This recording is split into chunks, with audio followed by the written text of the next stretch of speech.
Coastal-based organization and residency that believes in holding space for island voices and narratives to foster greater awareness and solidarity around the issues that coastal communities face and the shared culture that they belong to. Our speaker will also be joined by her co-founder later on as she closes her session. Everyone, please welcome Ms. Nicola Sebastian and Ms. Samantha Zarandin.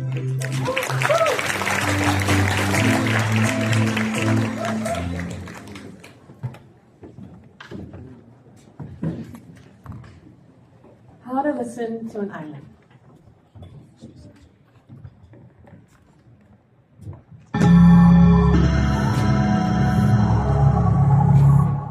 Number 1, invoke the wind. In the beginning, there was the sea and the sky. In Tagalog folklore, Aman-Sanayo was the goddess of the ocean, and Bathala the god of the sky. The couple were constantly fighting. Aman-Sanayo would stir up typhoons and tsunamis, and Bathala would hurl down lightning and boulders. And so, the Philippine Islands were born, in the aftermath of a primordial argument, a scattering of rubble created by two parents that could never get along. But there's a third character in this story, the celestial bird Amihan, whose great wings could stir up clouds and waves. Some say it was Amihan who used a bit of gossip to start the fight because they were tired of flying and needed a place to land. Whosever fault it was, the stories all agree. Only Amihan could bring about peace because the bird was both male and female, everywhere and nowhere. They could restore the balance. So they did, long enough for Bathala to plant a seed, which Aman-Sanayo watered in the islands they'd accidentally made. In stopping the cycle of violence, if only for a moment, Amihan created a divine pause from which something else could emerge, something new, something other than two. Because from this seed sprouted a bamboo in which the first Filipinos slept, caught in a dream between remembering and forgetting, waiting for Amihan to wake them up.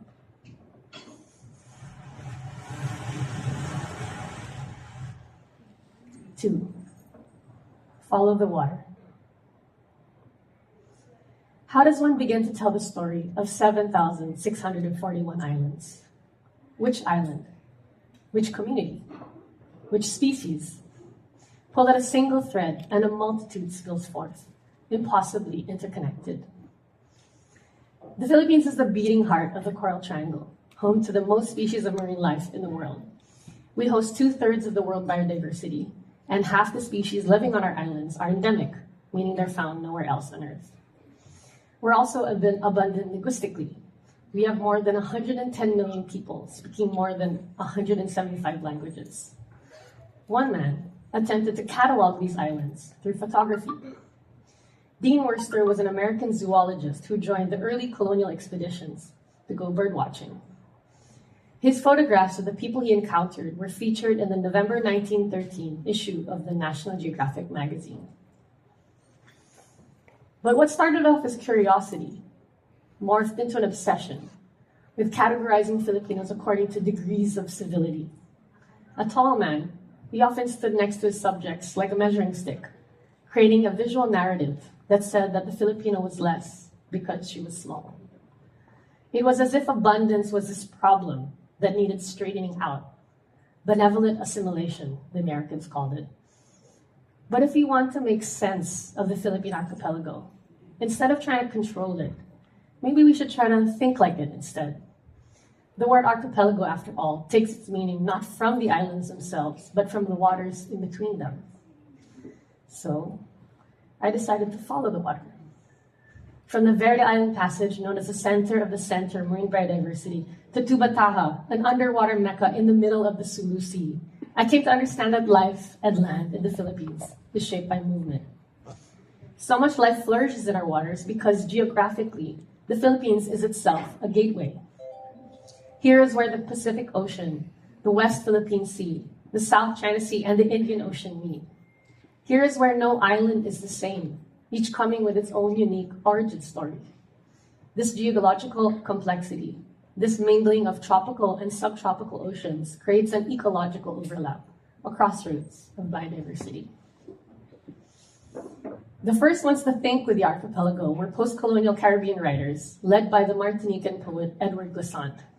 He found, in the specificity of a single island, something insurmountable and powerful enough to counter the homogenizing forces of empire. Isolated yet connected, islands are where the cacophony of life at the surface and the magnitude of deep time meet.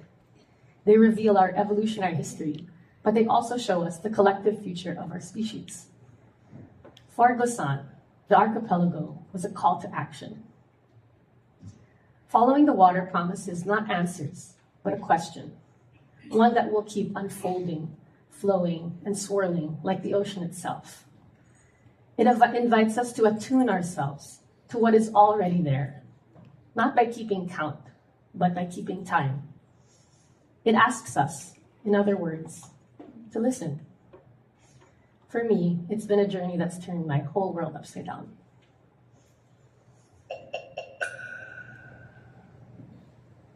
Three, wait for a place to tell you its names.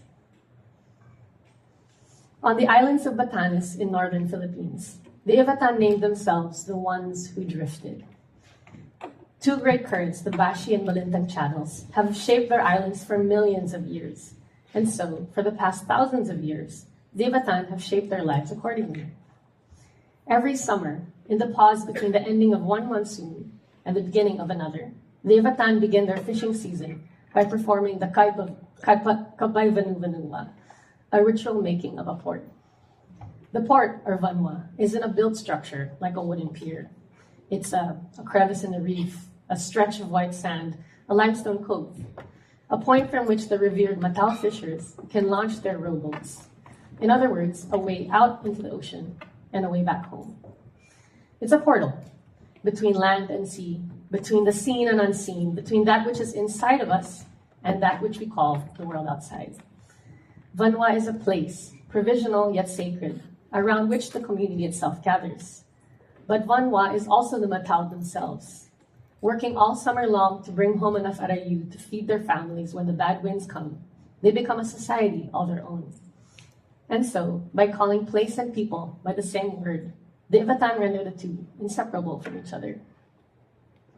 Our colonial visitors, the Americans, the Spanish, the Japanese, they looked at our rainforests and they saw chaos. They listened to the cacophony of our languages and they heard incoherence. In other words, they made sense of the islands as outsiders. So what would it mean to sense the islands from the inside? It would mean letting a place teach you how to relate to it. And the best way to do this is to listen to the people who already belong to it. Studies show that linguistic diversity actually protects biodiversity because the depth of an indigenous community's relationship to the place they call home can be traced in the very words they speak. A single word is like a handful of ocean. Look within it and you'll find a world brimming with stories. Furthermore, language is how an indigenous community takes care of its homeland by transforming their knowledge into culture through myth. But the Philippines is one of the deadliest places for land defenders, and our indigenous communities are under constant attack. More than 3 centuries of occupation and colonization have made it so that post-colonialism isn't an academic idea. It's a daily struggle of living with the pressures of an extractive elite and the intensifying disasters of the human-caused climate crisis. So this is what it means to live on an environmental frontline. We are an archipelago of abundance, plagued by a long history of loss. It's a paradox that I can never get past in any story I try to write about the Philippines, the point at which many stories come up short. Because our country's grief is as deep and vast as the sea. To hold it is to understand that words alone are not enough.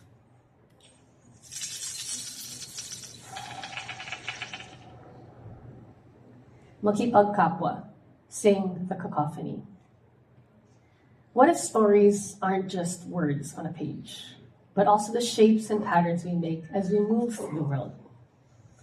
I co-founded Emerging Islands in 2021 with photographer Hannah Reyes Morales, curator David Lochran, and producer Sam Zarindin, who's here today.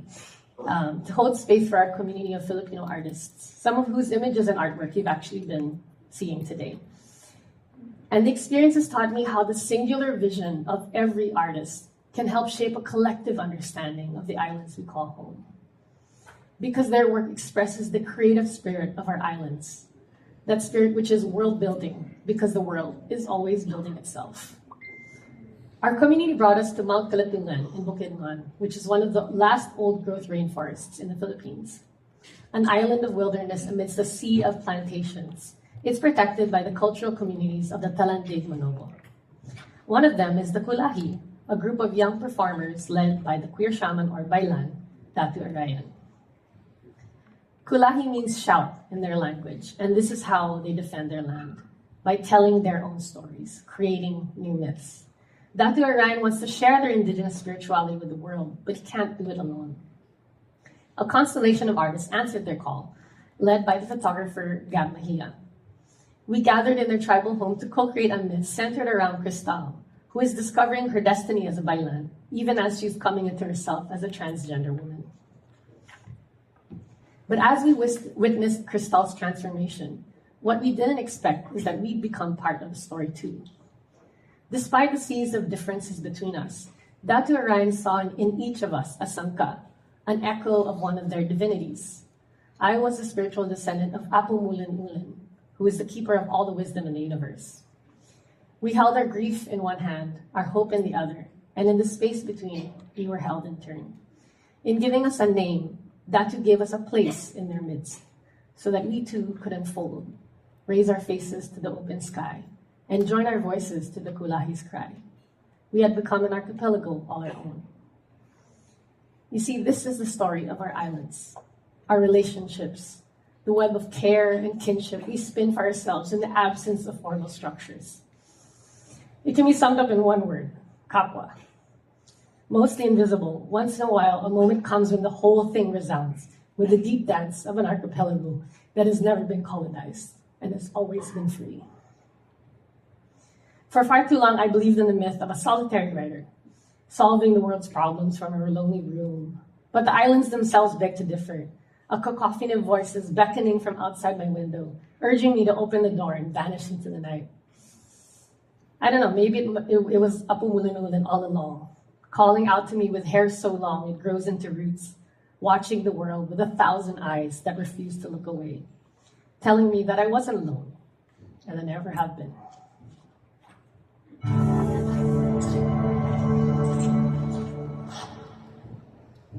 Five, remember, the earth is a storyteller, and we are the story. We may not have winter in the Philippines, but we do have amihan. The celestial bird in Tagalog folklore shares their name with the northeastern monsoon. Amihan actually means wind from the north, the word coming to us from the Austronesians who drifted through these islands, the ancestors of many of our indigenous communities, and ourselves. And like the mythical bird, the season of amihan signals change, but only for those who are paying attention. In San Juan, where I live, amihan brings the waves this time of year, the turtles too, and sometimes the storms. Surfers and fisherfolk alike know that amihan is about to begin when we see birds like Chinese egret and little heron flying south along our coastline. The same birds will fly past the Batanes Islands in the north and the Cordillera Mountains in the east, telling the people there that the time for planting has begun. But for the past couple years, the birds' migration has become scattered, out of time, arriving early or late, in broken groups, and sometimes even alone. Fisherfolk and farmers, indigenous and coastal dwellers have all been telling me the same thing. The signs by which we make sense of the world are disappearing. One fisherman even said that he doesn't understand the ocean anymore and will need to study it for 3 more years to get to know its seasons once again.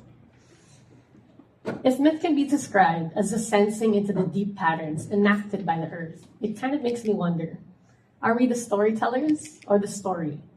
A pattern that the earth itself dreamed into existence. Storms and earthquakes, empires and world wars, extraction and displacement. For the Philippines, the world has already ended many times over. And in March, when the winds change once again, life in these islands will respond as it always has, by beginning again. You see, the world as archipelago is not the new world, nor is it the old world. It's the world as it already is, alive, multitudinous, and always changing. Perhaps this is what the earth has been asking of us all along, that we never stop meaning it anew. So for all that we've lost, for all that we still stand to lose, remember that all of life is a story created by the earth.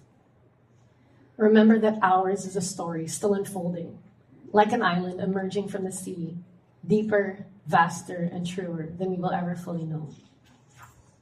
Remember to hold on to it, however you can, while you still can.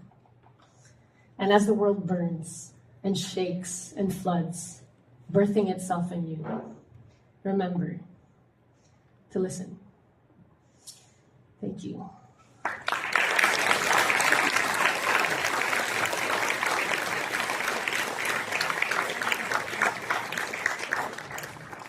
So I wanted to invite, thanks so much for listening. I wanted to invite Sam onto the stage so we can talk a little bit about the stories we touched on in that talk. Thanks.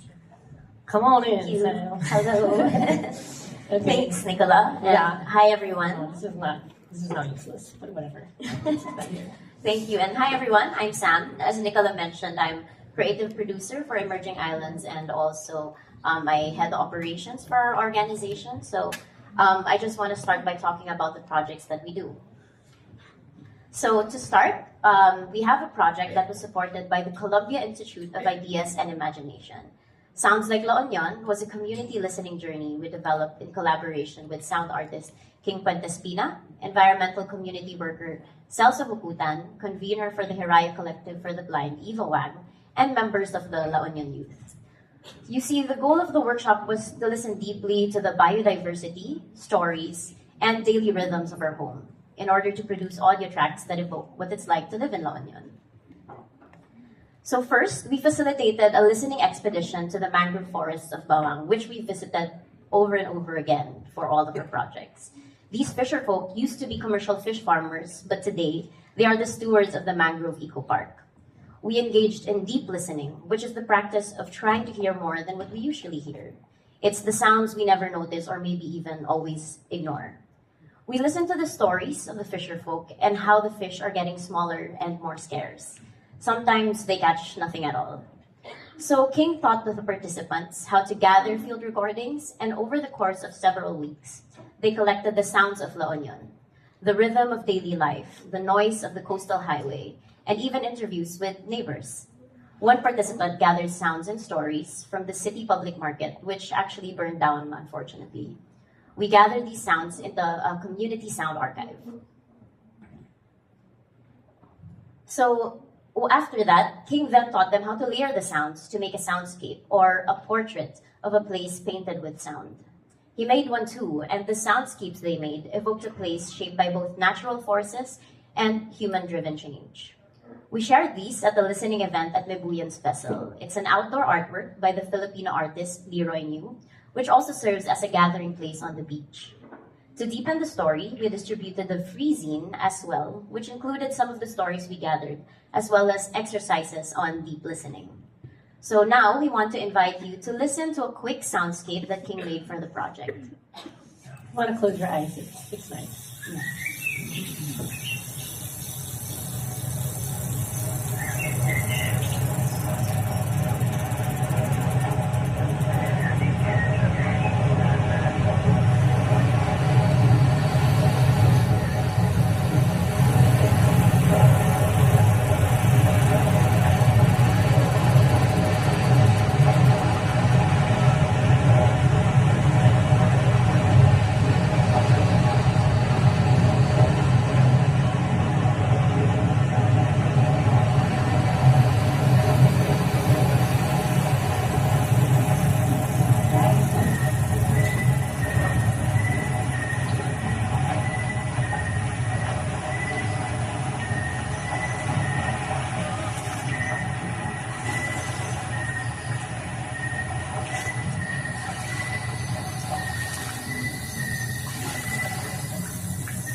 Supported by the British Council, Wild Patch is a place-based inquiry led by the new media artist Derek Tumala, who was playing earlier, and curator Ligaya Salazar.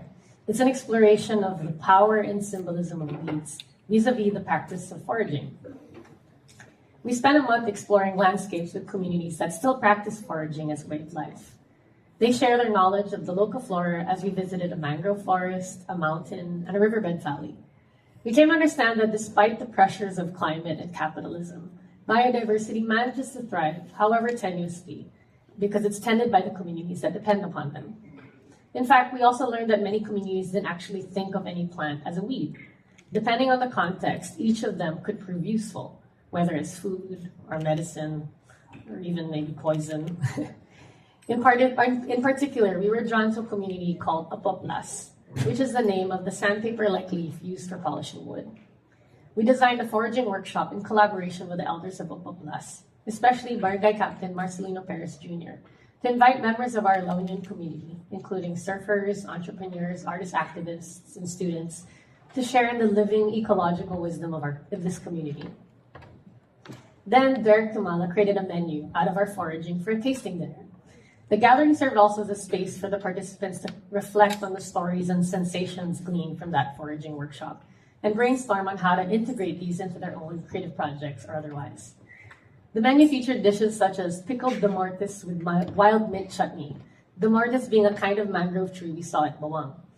And there was another dish called mossy passion fruit panacota, the passion fruit which we gathered right around the corner from our house in San Juan town, which I didn't even know was there until we started doing this foraging stuff. So it's kind of cool. Yeah. So next, we have a project supported by the Alliance Francaise and the Mine Museum. The International Ocean Station was a dream shared with us by French-Japanese artist-inventor Cesar Yung Harada. It's a collaborative visualization of a future where the mission to explore and protect the ocean is in the hands of those who know it best, our island communities. We partnered with 7 community organizations in and around our home of San Juan, La Union, to ensure that our process was shaped all throughout by diverse perspectives. Using waste materials that we gathered ourselves from the beach, sometimes while surfing, sometimes while walking around, we conducted a week-long workshop with over 120 people. They were all invited to construct models to add to the International Ocean Station. Afterwards, they engaged in live action roleplay to demonstrate how their models would be used. Turtle patrollers and tour guides, surfers and fisher folk, tourists and indigenous people, students and elders shared their stories and ideas to create a collective vision of what the International Ocean Station could be. A research lab, a community center, a playground maybe, that, like the ocean itself, is free and accessible to all. The models people constructed that day reflected the insights of their personal experiences, their concerns for their family, and their dreams for a better future. Take Kuya Jesse, for example. He's a fisherman turned patroller for Kurma, the turtle conservation organization we partnered with. He designed a model for a patrol boat for our coastline's marine protected areas, using the same techniques he uses to repair his own boats. He taught us that sea turtles encourage the growth of seagrass, which is where the fish like to lay their eggs. He also learned how to look for turtle nests, not from Kurma actually, but from his father, who knew when to go on patrol just by looking at the moon. He also told us that the intensifying typhoons and the unchecked tourism development in La Union are impacting the natural cycles he grew up knowing inherently. The workshop participants created over 50 models, from which Cesar developed 15 prototype units, which we used to create the model of the International Ocean Station. We staged a community exhibit of the model at La Union and then put it up as a permanent installation at the Mine Museum, which is actually still up to date, and you can still see it if you go to the Mine Museum, together with a short documentary sharing the process and stories behind its creation. Cesar is actually also creating a version of the International Ocean Station in Bali, Indonesia, with a floating solar hydrogen plant for a mangrove community that was displaced by a resort. And as much as this model is an artistic creation in itself, it also serves as a public platform and gathering space in which to discuss the climate crisis and center local communities in this dialogue. So I spoke to you a little bit about this project in my talk, but we wanted to share with you some of the outcomes of the incredible creative convergence in Bukidnon, which is the co-creation of a myth around queer ecology. And that's the idea that queerness doesn't just have a home in ecology, that it's rather the heart of creation itself. We also want to share the good news that earlier this year, Mount Kalatungan was included on the tentative list of UNESCO World Heritage Sites. No small thanks to the tireless efforts and stewardship of the Talandig Manobo. So there were various threads of creativity that were running through this project, and we gathered all of these at an exhibit at the National Museum of Anthropology, which is actually still ongoing until October 11, and we invite you to see it if you can. It features the photographs of Gab Mejia, which he took of the partners in the story, the elders, the bailan, the performers of the Talandig Manobo. And there's also an artwork by Isa Barte of Apuan Sayan, who is the first ever bailan. And then there's also the illustrations of Bukidnon's deities and ancestors, which the visual artist and ritualist Alaga co-created with the community. And the opening of the exhibit was graced by a live performance by the Kulahi Pangantukan Performing Arts Group, led by Kulahi founder Ate Kring, who's the older sister of Crystal, and Datu Orion, who also opened the event with a ritual. And it was really beautiful to see how this ritual blessed some of these burial jars that were collected by anthropologists and were sitting in the same room that this exhibit is in. Of course, the exhibit itself is centered around the documentary art film Baradia, which in itself was a deeply collective effort and was directed by Datu Orion, Nico Reyes, David Lochran, and Gab Mejia. This project really brought us back to where Emerging Islands first started, to the call of community-based storytelling. This story wouldn't have come to be if we had approached it from the position of a passive observer, detached from the story. Because what this community approach entails is a closing of distance, where there's no subject to be dissected from above, but rather there's a space to coexist, to add our harmonies to subaltern voices, bringing about a crescendo that overthrows the dominant song. So to close things off and to entice you to go to the exhibit, we wanted to show you a short trailer of the film.